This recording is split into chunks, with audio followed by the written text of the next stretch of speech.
Variables and constants. Consider the months January, February, March, December of the year 2009.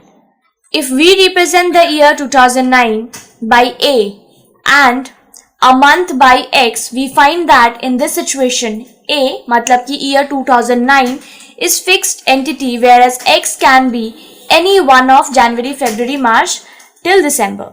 Thus X is not fixed, it varies. We say that in this case A is constant and X is a variable. अब variable और constant क्या होता है? Simple meaning है constant जो कि कभी change नहीं होता, हमेशा fixed रहता है, और variables जिसका जो value है वो हर वक्त change होते रहता है, मतलब vary करता रहता है. तो जिसकी value vary करती रहेगी उसको हम लोग variables बोलते हैं, और जो fixed रहता है उसको हम लोग constant बोलते हैं. जैसे कि यहाँ पर एक example दिया गया, जनवरी से लेकर दिसंबर तक मंथ्स है 2009 में. अब ईयर 2009 क्या है? वो ए है, इसको लेट किया गया, और जो मंथ है उसको एक्स से किया गया. तो मंथ तो क्या है? 2009 में मंथ चेंज होते रहेगा, वैरी करते रहेगा, तो इसीलिए बोला गया है कि एक्स का वैल्यू फिक्स, मतलब कि वो फिक्स नहीं है, तो वो चेंज होता रहेगा. तो एक्स वेरिएबल हो गया. X is not fixed, it varies. और A के केस में क्या है? 2009, वो यहाँ पर क्या है? कांस्टेंट है, क्योंकि वो चेंज नहीं हो रहा है हर मंथ चेंज हो रहा है, जो कि X है, तो वो वेरिएबल है. बट मंथ चेंज होने के साथ साथ ईयर चेंज नहीं हो रहा है. जनवरी से लेकर दिसंबर तक 2009 ही रहेगा, तो इसका मतलब है कि वो फिक्स्ड है, इसीलिए उसको कांस्टेंट बोला गया है. वेरिएबल और कांस्टेंट में सिर्फ यही डिफरेंस है कि कांस्टेंट जो है वो हमेशा फिक्स रहता है, चेंज नहीं होता है, और जो वेरिएबल्स होते हैं वो चेंज होते रहते हैं. Similarly, when we consider students of class 10 and represent class 10 by say B and a student by say Y, मतलब कि class 10 का जो है उसमें class 10 को B लेट किया गया है, class 10 को B लेट किया गया, और उनके जो students है उसको Y लेट किया गया है. Now, we find that in this case B class 10 is fixed, so B is constant. अब इस केस में क्या है? क्लास 10 वो तो फिक्स है, वो तो चेंज नहीं हो रहा है, जिसको हम लोगों ने B लेट किया था, तो वो क्या हो गया? कांस्टेंट हो गया. एंड स्टूडेंट क्या है? स्टूडेंट तो बहुत सारे होते हैं, वो अलग अलग हो सकते हैं, तो Y क्या हो गया?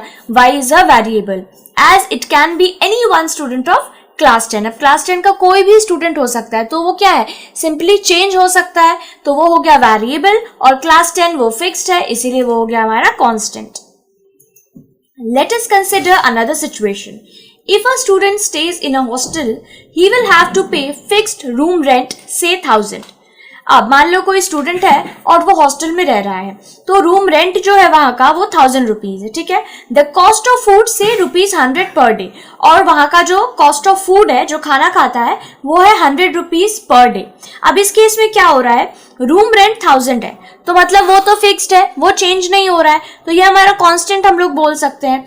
लेकिन कॉस्ट ऑफ फूड क्या? 100 रुपीज पर डे है, तो हो सकता है कि वो एक दिन हॉस्टल में खाना खाए और एक दिन नहीं खाए, तो ये क्या है? ये चेंज हो सकता है. तो जो चेंज होता रहता है वो होगा वेरिएबल, और जो फिक्स रहता है उसको बोलते हैं constant. The cost of food से ₹100 per day depends on the number of days he takes food there.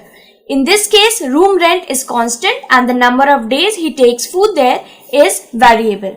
Now think of the numbers 4 minus 14 root 2 root 3 by 2 minus 4 by 15 3x 21 by 8 y root 2 z. You know that these are real numbers. Number system में ये सारे तरह के numbers हम लोग पढ़ चुके हैं, ये सारे ही real numbers हैं. Each of which has a fixed value, जिसमें इन सब का ही वैल्यू क्या है? फिक्स्ड है. लेकिन 3x 21 by 8 y and root 2 z contain unknown x, y and z respectively, and therefore do not have fixed values like 4 minus 14 etc. अब ये जो numbers है 3x 21 by 8y, तो इसमें x का क्या वैल्यू है वो हम लोगों को पता नहीं है. जब x इज इक्वल टू 1 होगा तो 3x का वैल्यू क्या हो जाएगा? 3 into 1 दैट इज 3.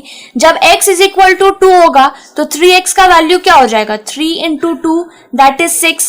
फिर x का वैल्यू अगर 3 हो जाए तो फिर से 3x का वैल्यू चेंज हो जाएगा, दैट इज 3 into 3 9. तो x के वैल्यू पे ये पूरे 3x का वैल्यू क्या है? डिपेंड कर रहा है. तो x यहाँ पे क्या है? वेरिएबल है, क्योंकि हमें पता नहीं कि इसका एग्जैक्ट वैल्यू क्या है.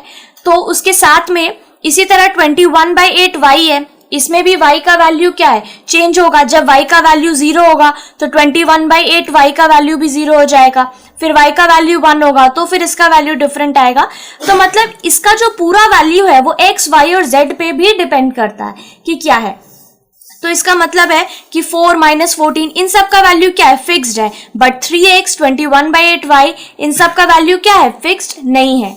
Their value depends on x, y and z respectively.